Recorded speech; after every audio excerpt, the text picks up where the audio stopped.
خلیج عرب که وجود نداره، ان برای خودشون بسازن خلیج فارس. ایشون میخوان تو سفر بعدیشون تصمیم بگیرن که بگن خلیج عربی یا خلیج فارسی. متاسفانه برای جزء تصمیماتیه که بر عهده شما نیست، یعنی اصلا نظری که شما میدن برای ما اهمیتی نداره. بعد آمریکا کلا 248 سال خدمت داره، خلیج فارس ولی 2500 سال خدمت داره، یعنی شما 1/10 کفشای بختیاریای ما خدمت نداری.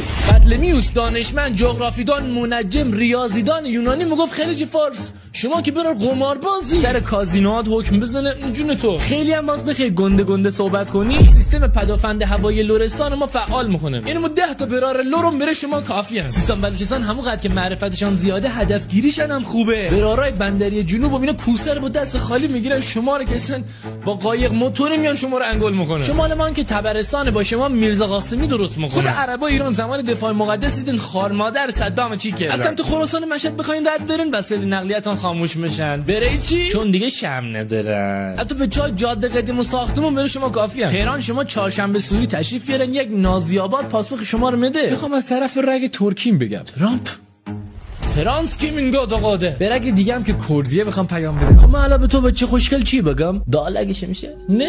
و اما پیام آخر. Iran's territorial integrity is a red line of the Iranian people. The Persian Gulf has been, is and always will be the Persian Gulf.